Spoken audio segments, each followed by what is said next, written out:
Well, geometry, we are at the final chapter, and this is a chapter on statistics, probabilities. And so warm it up, come back and check your work. And we have a factorial, don't we? 5 factorial, 7 factorial. And I hope you saw these multiplicative inverses.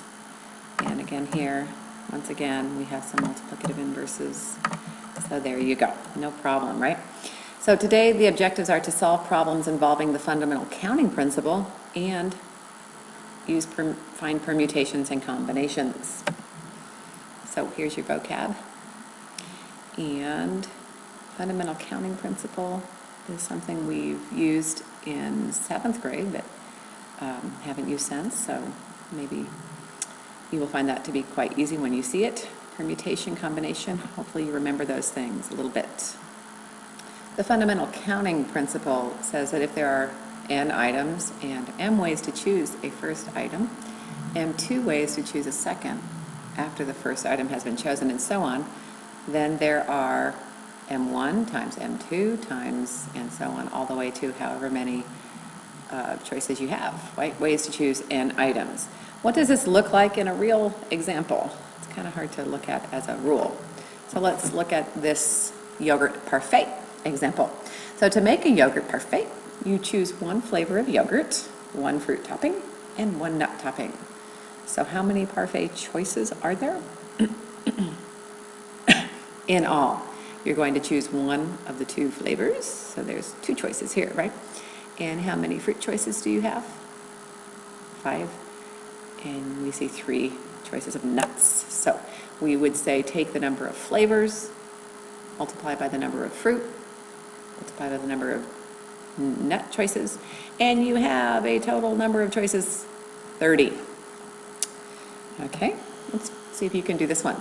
A password for a site consists of 4 digits followed by 2 letters.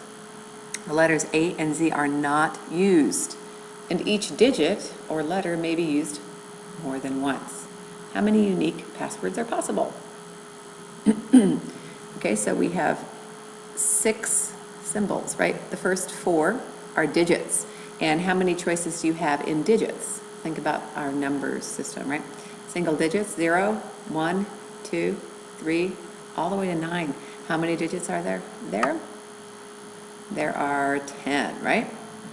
So we have a choice of 10 digits 4 different times because the first 4 symbols in the password may be digits. So we have a choice of 10 digits each time, right? 10 times 10 times 10 times 10. And if we're not allowed to use the letters A and Z, how many letters remain? That's right, 24.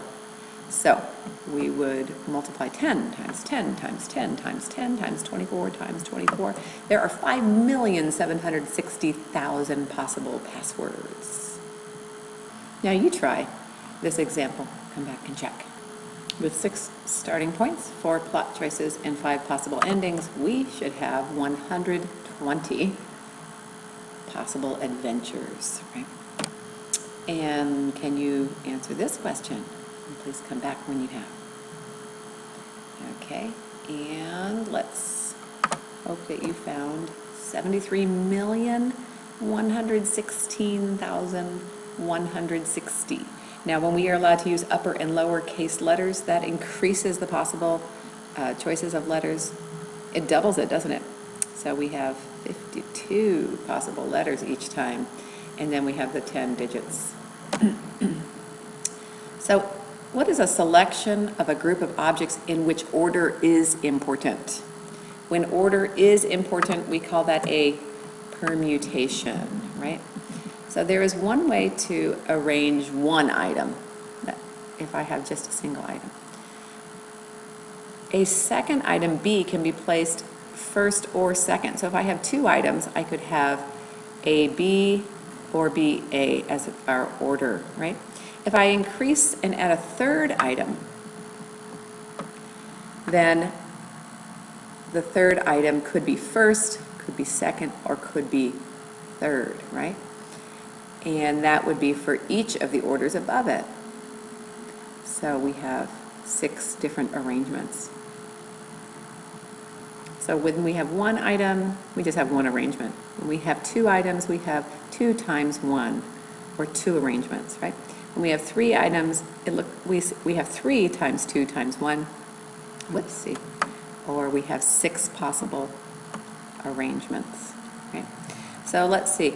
You can see that the number of permutations of 3 items is 3 times 2 times 1, and we can extend this to permutations of n items, which is n times n minus 1 times n minus 2 times n minus 3, all the way down to 1.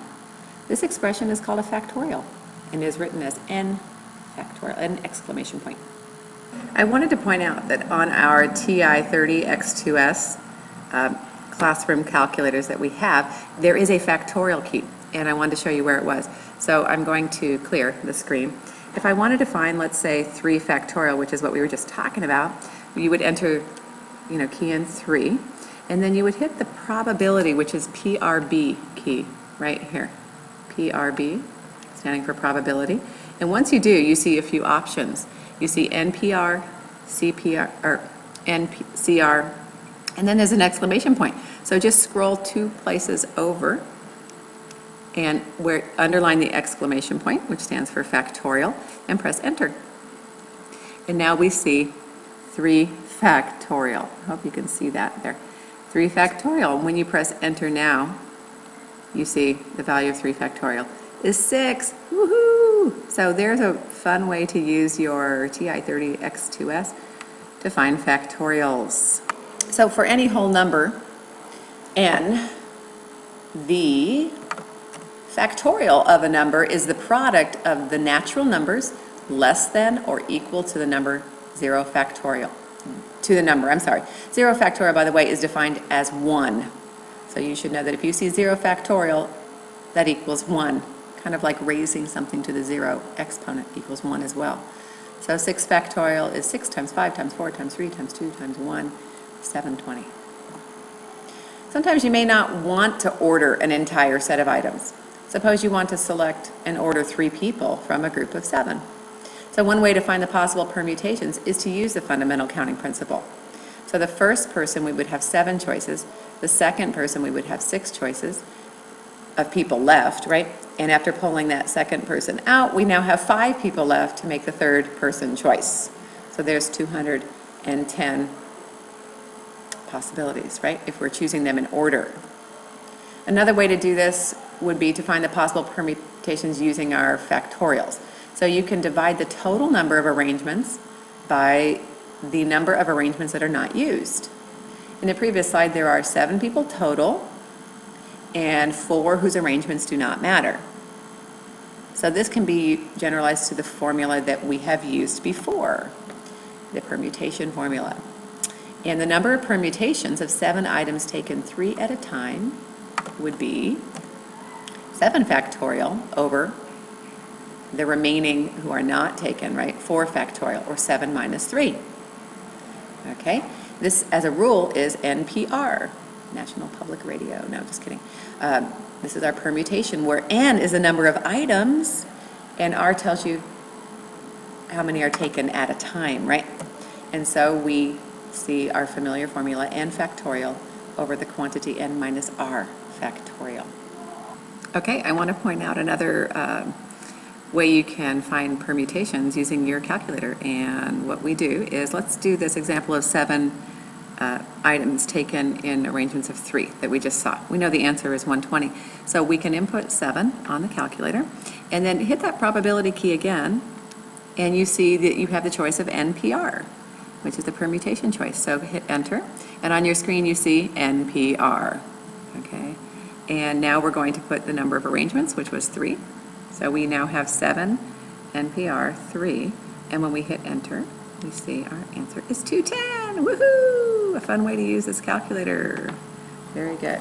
Okay, so let's use your calculator, or you can do this on paper. How many ways can a student government select a president, vice president, secretary, and treasurer from a group of 6 people? Go ahead and try, see what you come out with. All right, if you're back, setting it up on paper, we can use our factorials, or you could use your calculator and you would input 6 and then NPR 4, right? So 6 is the N, number of items, number of people, and put in arrangements of 4, and we have 360 ways that we could select these people. And go ahead and try it again for the stylist who can arrange vases. 5 of 8 vases from left to right in a store display. How many ways? Okay, and you should have found 6,720 ways to arrange 5 vases out of 8. You really have 8 vases, but you're putting them in arrangements of 5, right? So a grouping of items in which order does not matter is known as a combination. So this reminds me of the combination burritos. You can throw in all the ingredients. The order doesn't matter. You just wrap it up and eat it, right? So there are generally fewer ways to select items when order does not matter. And so let's see how this works. To find the number of combinations, the formula of the permutation formula could be modified. So we have the permutation formula is the ways to arrange items over the ways to arrange items that were not selected, right? Because order does not matter, we divide the number of permutations by the number of ways to arrange the selected items. And really, you're probably just wanting to fall back on the formula that we used in 7th grade, which shows us something close to the permutation formula. We take n factorial, but now we have over r factorial, and then the quantity n minus r factorial. So this looks like the permutation formula, and we add r factorial. So for the combination of 7 items taken 3 at a time, we have 7 factorial over 3 factorial, and then 4 factorial, okay? So again, using your calculator, you can input 7 and scroll one place over to the NCR after hitting probability, and add your 3, and you'll find your answer there as well. When deciding whether to use permutations or combinations, first decide whether what is important. That's right, whether order. You got to decide that. And use a permutation if order matters, but if order does not matter, use a combination. So hopefully you'll have fun using your calculator probability key to find NPR and NCR today for your permutations and combinations. Okay, and can you answer this? Does this represent a permutation or combination? And the order does not matter, so it's a combination. So we'll use the formula for combinations. 12 different colored, drawing a set of 4. And once you do, come back and check. And by hand, we can find all these multiplicative inverses, right? And we see there are 495 ways to draw 4 cubes from 12. Pause, come back and check your work. 28 ways. Okay, and again, you may use your calculator at this point. Try this lesson quiz, come back and check your work.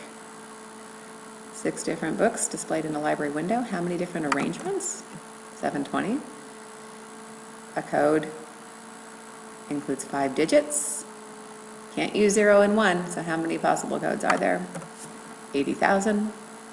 3 best essays in a contest will receive gold, silver, and bronze. There are 10.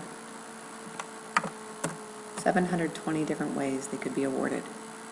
And the top 3 performers of 15 are advancing on The Voice, or whatever.